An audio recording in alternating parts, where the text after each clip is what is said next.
Today on The Beacon, our next guest says that President Trump is turning American foreign policy on its head.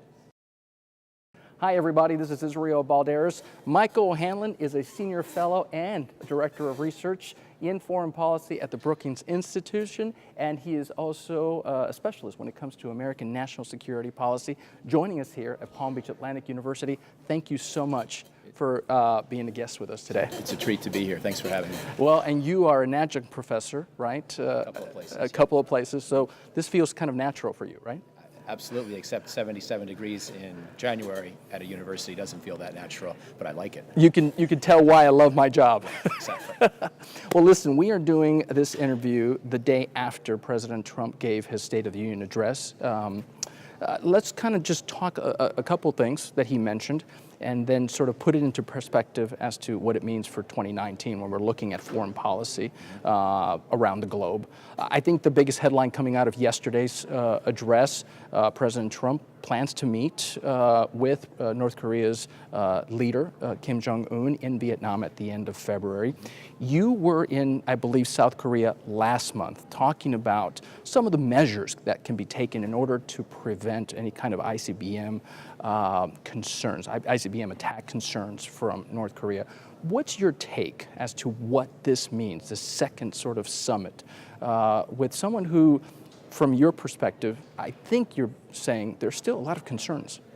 There's also hope, and I am not a supporter of President Trump, but I do think there's a chance that he's created an opportunity with North Korea. There's a little bit too much celebrating in the end zone right now for my taste, because we actually are nowhere near an actual deal, but there is the possibility.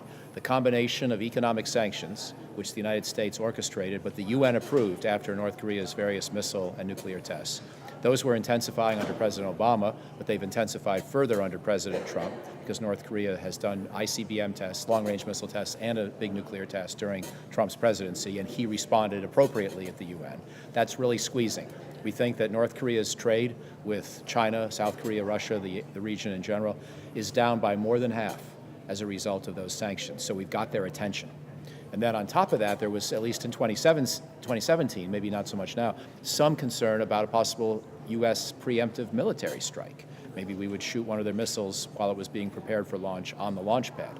Maybe we would use our Navy to enforce sanctions even more diligently than we're able to otherwise. That hasn't come to pass, but it perhaps put a little bit of fear into Chairman Kim Jong Un's mind and perhaps created this opportunity. And then the Singapore summit of last summer, I actually supported. A lot of people thought it was premature. A lot of people have felt we should never reward a North Korean dictator with an American presidential summit until there's actually a deal.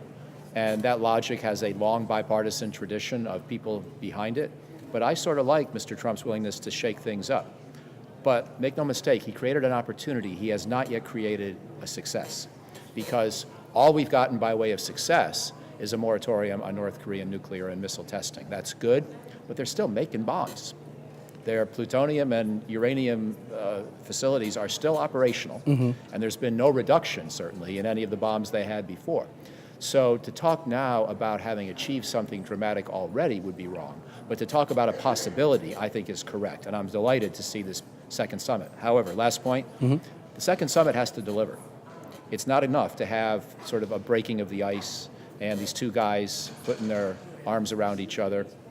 And at a place like Palm Beach Atlantic University and other places that are committed to human rights, people know that North Korea is one of the worst regimes on earth. And we do have to be careful about rewarding them with too much lavish American presidential attention when they haven't yet done anything to stop their nuclear program and haven't yet done anything to improve the well-being of their own people, who continue to suffer probably the most oppressive form of governance of anywhere on this planet. So it's time to deliver, and that's going to require some tough decisions by the Trump administration. What would that look like for you when it comes to delivery? They've got, at least, I think from the last report, somewhere between 10 and 20 ICBM missiles. So what would that look for you?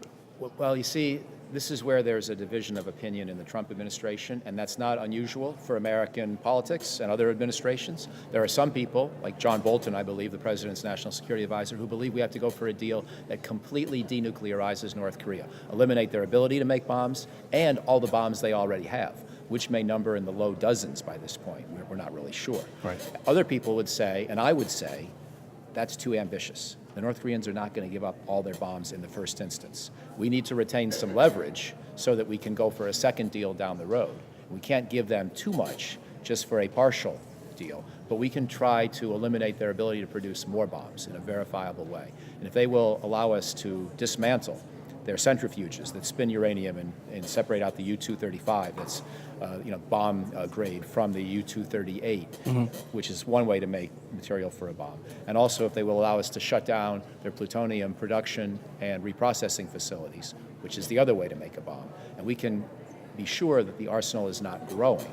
Then I think we can relax some of those UN sanctions that were imposed in the last 2 or 3 years. I would still keep some of the U.S. sanctions, some of the other sanctions, until and unless the North Koreans someday really do give up all their bombs and even start talking human rights with us. Let's talk about denuclearization, because when it comes to Russia, right, President Trump pulled us out of an intermediate range missile nuclear treaty.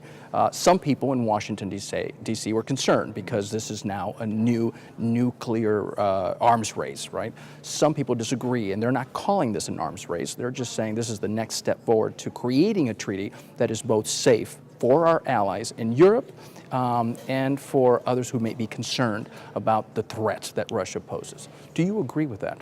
Well, I think that it's not correct to call this an arms race.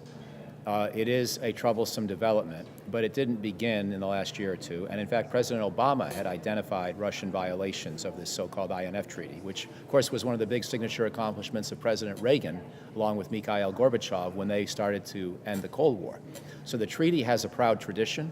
It's accomplished a lot, but we're in a different era, an era when the Russians are now cheating on it. Also, when the Chinese, who are not party to the treaty, and so therefore they're not violating the treaty, but they're building a lot of missiles of the type that would be banned for us by this treaty. They're putting conventional warheads on those missiles, and they're using them to potentially target our allies, our bases, and our interests in the Western Pacific. And that's why Trump wants to include China in a new treaty. If there were to be a new treaty, you would think that American security interests would require that China be part of it. Where I think the Trump administration made a mistake is essentially announcing that we're going to pull out, which allows the world to blame us. And what they should have spent more time doing is giving the Russians a chance to come back into compliance and inviting the Chinese to join the treaty or a modified version. And if they had just, I think, taken a little longer to play out that process, we'd be at a point where people would understand it wasn't just the Americans acting unilaterally or the Trump administration, pounding its chest, or John Bolton, who's always disliked a lot of arms control treaties, somehow elevating his stature within this administration. But the logic of the American objection to the treaty is rock solid and very bipartisan. All right. Thank you very much. My pleasure. Michael O'Hanlon. Appreciate it.